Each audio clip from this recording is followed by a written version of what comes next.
warahmatullahi wabarakatuh. Waalaikumsalam warahmatullahi wabarakatuh. Apa kabar hari ini? Baik. Apa ada yang nggak masuk? Masuk semua ya? Alhamdulillah. Mana semangatnya? Semangat pagi. Pagi, luar biasa.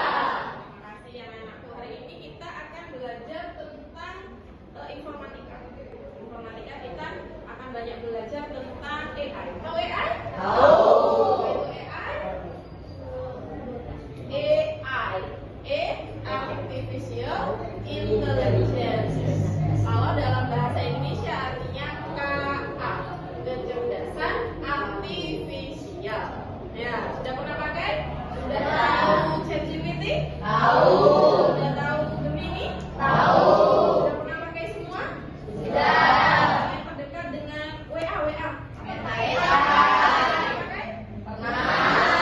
Hari ini kenapa kok bisa kita menggunakan aplikasi itu semua? Apa dampaknya untuk kita? Ya, kita akan pelajari. Yang pertama, kita akan belajar tentang berpikir komputasional. Berasal dari kata komputer. Tahu apa itu komputasional? Komputer itu sistem atau sebuah alat, hanya sebuah alat. Otomatis ada sistem di dalamnya ya. Bagaimana sistem itu bekerja? Kok bisa Mbah Google itu pintar sekali menjawab seluruh pertanyaan kita? Kok bisa? Kok bisa ChatGPT itu begitu kamu tulis soal bisa menjawab? Kok bisa Gemini itu begitu kamu minta gambar digambarin? Kita sebenarnya sama kayak kita manusia itu kan 3 proses, ya kan? Input, proses, output. Sama dengan komputer, sama dengan sistem yang ada di komputer. Input diproses oleh komputer, kemudian output. Gimana caranya kita mengajari? Berarti komputer ini sebenarnya pintar apa enggak sih? Pintar apa enggak sih? Yang pintar siapa? Manusianya yang bagus. Yang pintar manusianya. Kalau komputernya sekedar mesin, kita harus ngajarin dulu. Jadi diinputkan dulu data-datanya. Kok bisa menjawab? Berarti banyak orang yang mengupload. Misalnya nih, foto kera. Ya, banyak orang foto kera kemudian diupload di internet. Begitu kamu ketik kera, maka akan banyak foto kera dari seluruh penjuru dunia. Ya, misalnya gambar Bapak Presiden RI pertama, maka akan keluar gambar Bapak Soekarno dari berbagai latar belakang, berbagai pose, ya, berbagai tempat. Kenapa? Karena banyak orang yang mengajari mesin itu sehingga dia bisa menjawab. Ya, kalau misalnya dia nggak diisi data, bisa dia menjawab? Tetap nol, nggak bisa kan? Karena nggak ada data yang akan diajarkan pada kalian. Nah, siapa yang mengajarkan komputer? Kita sebagai manusia. Berpikir komputasional itu maksudnya ini. Jadi memisahkan masalah dengan cara yang terinspirasi dari cara belajarnya komputer. Input, proses, output. Nah, itu. Jadi melibatkan proses berpikir yang sistematis. Urut, nggak boleh dibolak-balik. Input dulu bu, baru diproses, baru input. Nggak bisa.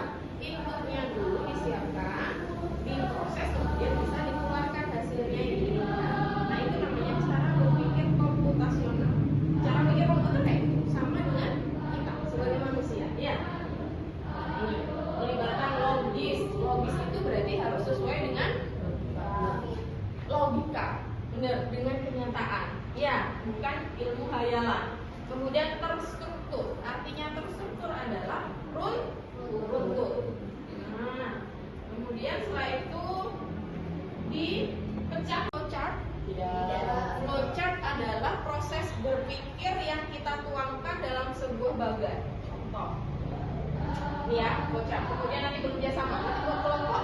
Ini ada 20 orang, silakan berkelompok. Berapa?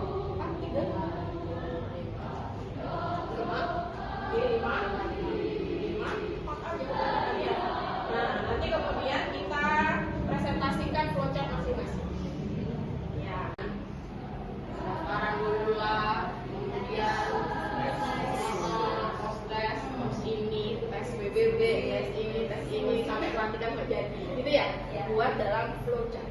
Nggak boleh dibolak-balik kalau flowchart, tidak boleh. Jadi input, proses, output harus jelas. Nah, kemudian melaporkan barang hilang, misalnya dompetmu hilang. Seperti apa melaporkan? Ya, kita melaporkan prosedur meminjam buku di perpustakaan sekolah. Gimana caranya? Apa yang harus dipersiapkan? Dibuat flowchartnya. Contoh flowchart kayak apa? Nih, misalnya kita ketik aja di sini membuat flowchart cara meminjam buku di perpustakaan. Ya, ini pakai Canva, tapi ibu pakai AI. Yang ini. AI. Jadi kita tinggal menuliskan. Kalau ingin lebih bagus, maka kita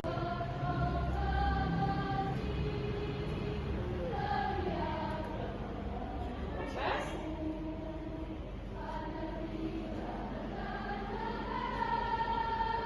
Ya, akan dibuatkan. Contoh pertama. Ini bahasa Inggris. Find a book. Temukan bukunya. Running the book. Dicek.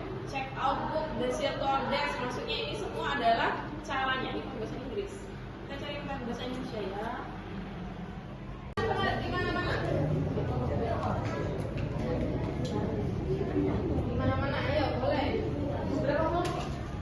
4. Iya, 4. Isinya berapa? 5 lah. Apanya isi? 4 kelompok isi 5 atau 5 kelompok isi 5 kelompok atau 4 kelompok isi 5. Ini jadi 2, 4 ya? 4, ini 8. Dapat mau ikut sana? Boleh? 4. Pas kan? 4. Nah, iya berkelompok. Agak munduran biar nggak keruntelan. 4. Jawab apa bertiga ya? Oh, nanti hasil yang angkut dulu. Ayo bagi 2 nah. Bisa? Nah, belakang. Nah, silakan dicatat dulu di buku, kemudian gunakan HP masing-masing menggunakan AI. Boleh pakai ChatGPT, boleh pakai Gemini, boleh pakai Canva AI untuk membuat flowchartnya. Nanti kumpulkannya juga dalam bentuk digital. Nanti kita tampilkan di depan yang kalian. Oke. And just become the right person that actually matters. And every day I drive my car to my little job, and I find some peace in the stations that I throw on. But I wish there was a song with your name as the title. Oh yeah, I wish there was a song with your name as the title.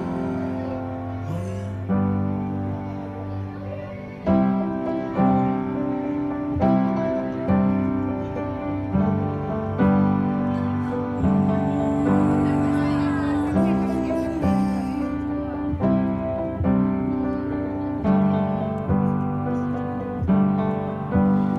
And the moods that I hate, I tend to embrace.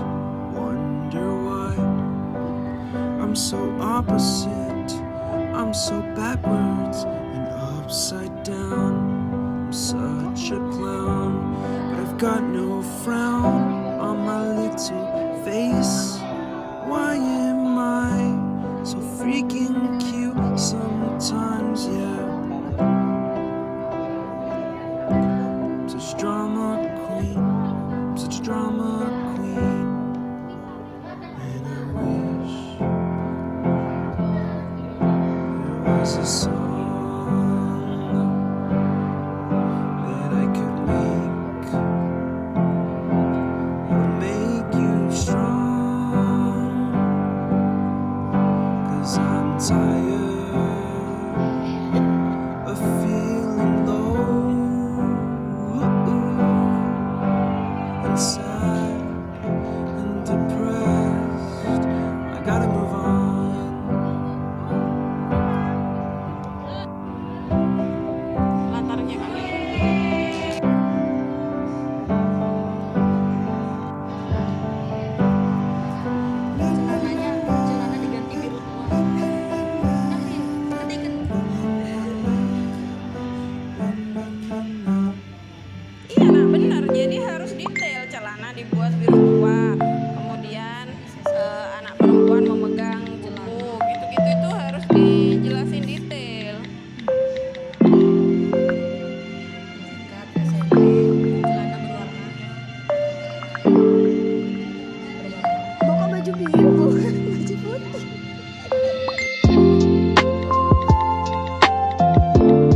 wabarakatuh.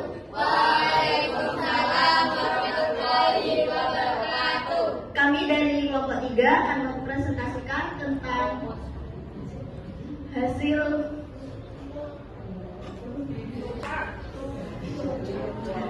flowchart kami, yaitu tentang menjadi anggota OSIS.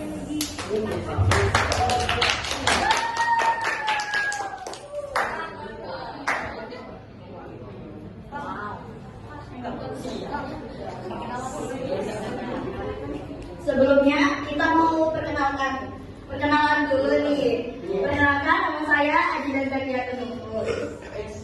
Perkenalkan, nama saya Nila Mumtaz. Perkenalkan, nama saya saya Lila Maharani Putri. Nama saya Muhammad Dafadiza Maulana. Oke, lanjut ya. Kita akan jelaskan mulai dari awal, yaitu pendaftaran. Biasanya pihak OSIS atau sekolah akan mengumumkan pembukaan pendaftaran calon anggota OSIS melalui papan pengumuman di sekolah atau media sosial sekolah. Biasanya di medsosnya OSIS langsung itu sudah ada, atau di IG-nya, kadang ada juga di wajib sekolah juga ada. Step kedua yaitu tes tulis. Calon anggota OSIS akan mengikuti tes pertama, yaitu tes tulis. Biasanya tes tulis berisi pertanyaan seputar OSIS dan pengetahuan umum. Pada tes berikutnya yang lulus tes tulis biasanya itu ada tes PBB.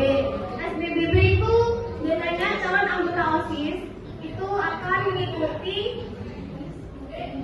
peraturan master baris atau bisa dibilang PBB. Nah, tes ini juga menentukan apa kita bisa mengikuti tes selanjutnya untuk tes wawancara.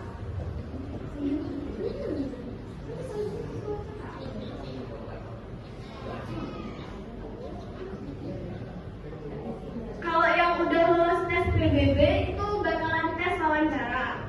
Biasanya kalau tes wawancara biasanya itu calon anggota OSIS akan mengikuti sesi wawancara dengan pengurus OSIS.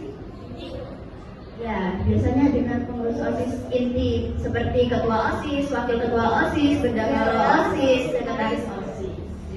Pertanyaannya biasanya seputar alasan ingin masuk OSIS, komitmen dan kesiapan waktu, kemampuan kerjasama dan kepemimpinan, dan juga visi misi. Jadi biasanya kita akan diumumkan untuk menyiapkan dulu tentang visi misi sebelum kita mengikuti tes wawancara. Selanjutnya yaitu pengumuman hasil seleksi. Setelah semua tahap selesai, akan diumumkan siapa saja yang lolos menjadi anggota OSIS. Biasanya pengumuman ini akan di-share di grup calon anggota OSIS ya. Selanjutnya, masa orientasi dan pelantikan. Anggota baru biasanya mengikuti latihan dasar kepemimpinan siswa atau LDKS dan pelantikan resmi. Jadi sebelum kita resmi menjadi anggota OSIS itu kita ada LDKS dulu. Biasanya ada pemahaman materi, terus ada juga kadang outbound, game, dan juga kita diberi materi-materi dari Bapak dan Ibu guru ya. Dan lanjut yaitu pelantikan resmi. Setelah kita resmi, kita sudah resmi menjadi anggota OSIS.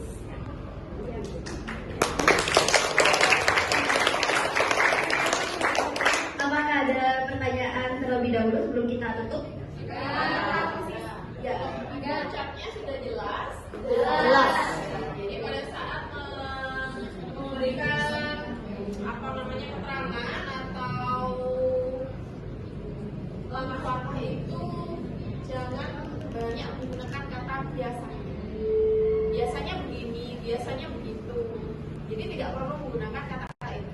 Langsung saja anggota baru mengikuti latihan dasar kepemimpinan LDKS dan pelantikan resmi. Jadi kata-kata biasanya dari semuanya pemilihan form. Formnya masih seperti bertumpuk gitu ya. Jadi harus itu aja dari Ibu, selebihnya sudah bagus. Oke, applause untuk kelompok.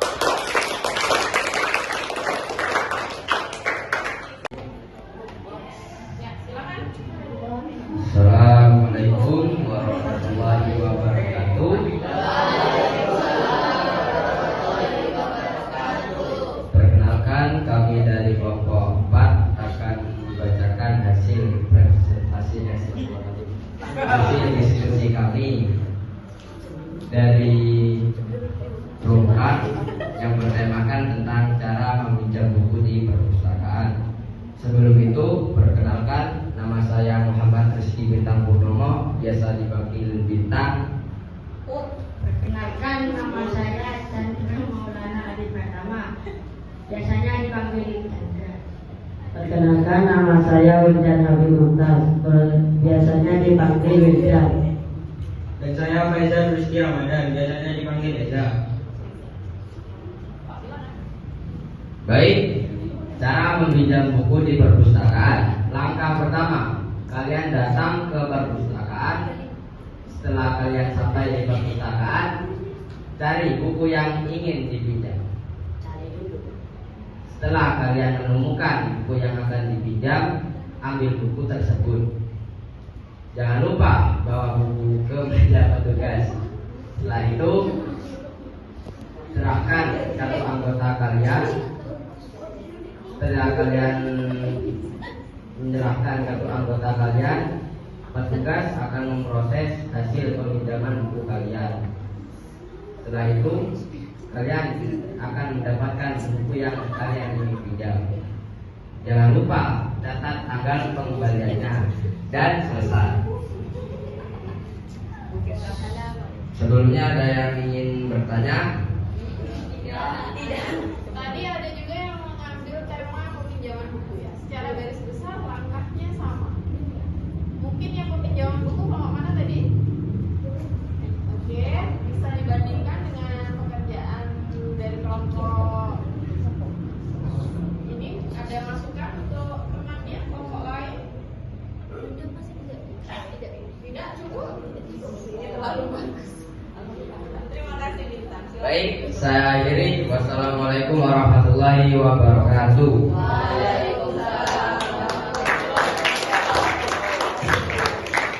Kameramen, fotonya. Assalamualaikum warahmatullahi wabarakatuh. Waalaikumsalam warahmatullahi wabarakatuh. Perkenalkan, kami dari kelompok 5 ingin mempresentasikan konsep izin tidak masuk sekolah. Perkenalkan, nama saya Denis Ganugra. Saya Arya Dewangga. Saya Diana Baizurani. Saya Satya Wiro Caknana Tigato.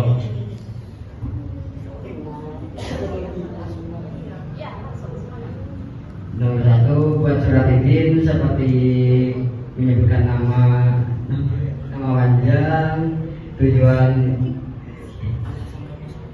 alasan karena tidak masuk, terus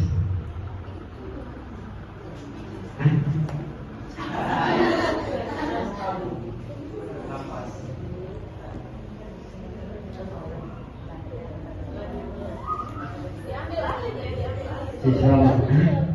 Langkah kedua, siswa menyebutkan alasan tidak masuk. Lalu Langkah ketiga, surat ditandatangani wali murid.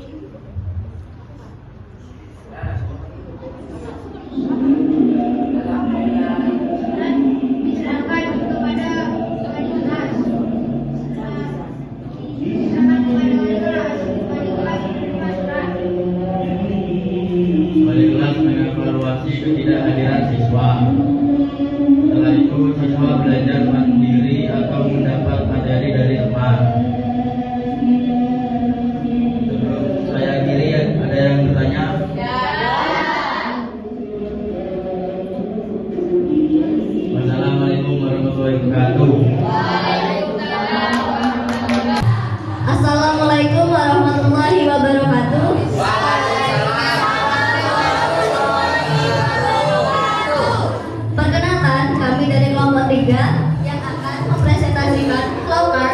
tentang meminjam buku di perpustakaan.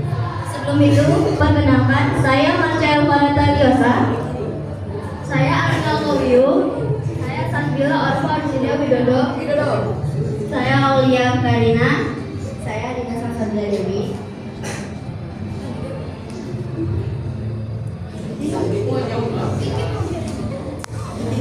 Meminjam buku di perpustakaan. Yang pertama dilakukan adalah menentukan buku yang akan dipinjam. Setelah kita menentukan buku yang dipinjam,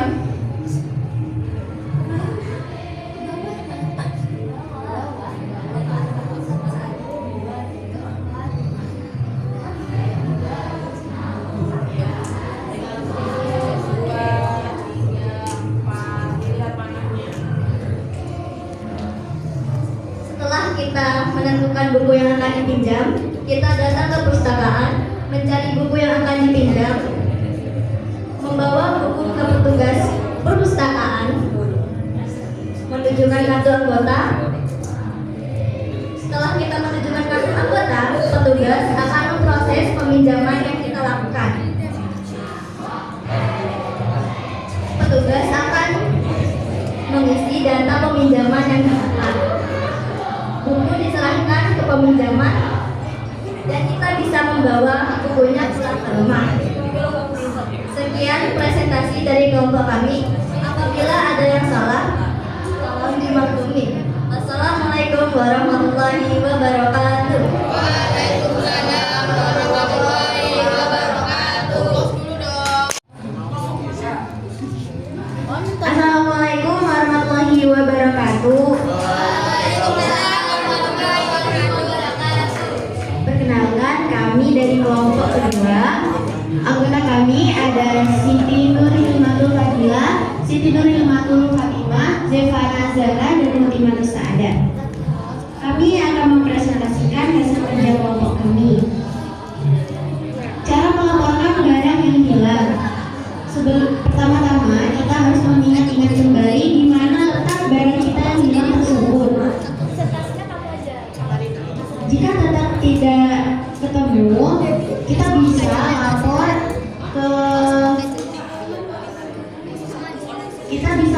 ke keamanan, ke polisi atau ke yang lain. Setelah itu kita bisa buat laporan kehilangan untuk barang kita yang hilang tadi. Setelahnya kita harus blokir kartu dan akun jika barang-barang tersebut penting, seperti kartu ATM atau handphone. Setelah itu, terakhir kita bisa pantau laporan kita dan sebarkan informasi melalui media sosial. Sekian dari kelompok kami. Sebelumnya ada yang mau bertanya? Tidak ada. Yang ditambahkan soal ini. Itu pengalaman kalian saat barang hilang? Cukup? Oke, terima kasih kelompok kedua. Assalamualaikum warahmatullahi wabarakatuh. Terima kasih anak-anakku. Hari ini kita sudah belajar membuat flowchart. Bagaimana berpikir komputasional secara terstruktur dan urut. Ya, terima kasih. Untuk pertemuan selanjutnya kita akan membuat desain konten menggunakan AI. Ya, itu terima kasih atas perhatian kalian. Nanti untuk tugas lainnya silakan diserahkan melalui grup WA kelas. Ya, kita akhiri kelas kita dengan bacaan hamdalah bersama-sama.